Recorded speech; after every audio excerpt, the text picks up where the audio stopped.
Yettinchi oy. 7-oyga kelib, chaqalog'ingiz yanada qiziquvchan va yana sizga ko'proq bog'langan bo'lib bormoqda. Bu ko'pincha ayriliq tashvishi boshlanadigan payt hisoblanadi. Chaqalog'ingiz siz xonadan chiqib ketganingizda ham borligingizni tushunadi va siz ketganingizda yig'lashi mumkin. Garchi bu qiyin bo'lsa-da, aslida bu hissiy rivojlanishning sog'lom belgisidir. O'sish va jismoniy rivojlanish. Bu yoshdagi bolalar o'rtacha oyiga 200-450 gramm og'irlik qo'shadi.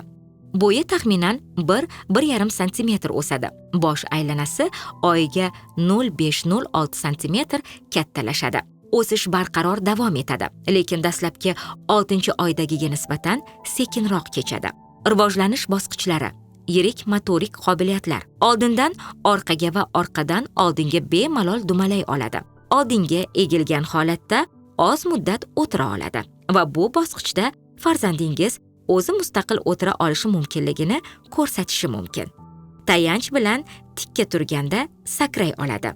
Nozik motorik qobiliyatlar. Buyumlarni butun qo'li bilan changallab ushlay oladi. O'yinchoqlarni bir qo'ldan ikkinchi qo'lga o'tkaza oladi. O'yinchoqlarni pol yoki stolga urib o'ynaydi. Ijtimoiy hissiy bosqich. Kokoni o'ziga xos qiziqish bilan o'ynaydi. Tanish yuzlarni ajrata oladi va notanish odamlardan qo'rqishi mumkin. Quvonch, g'azab, noroziligini yanada yaqqolroq ifodalay boshlaydi. O'zaro aloqa.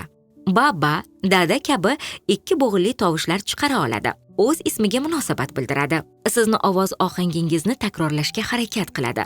Sezgi. Butun xona bo'ylab harakatlanayotgan jismlarni kuzatishi mumkin. Ko'zgudagi yuzlarga qarashni yaxshi ko'radi.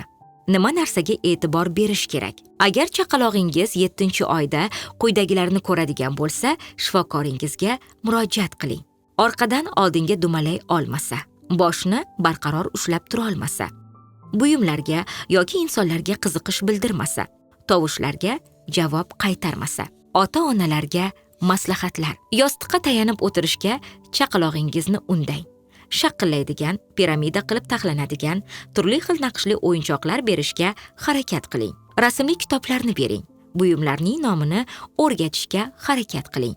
Sokin uyqu muhitini yarating. Chunki bu vaqtda ularda uyquning kamayishi kuzatilishi mumkin. Xavfsiz qo'lda yeydigan ovqatlarni berishni boshlang. Lekin shuni unutmangki, ko'krak suti yoki qo'shimcha ozuqa bu vaqtda asosiy ozuqa manbai bo'lishi kerak.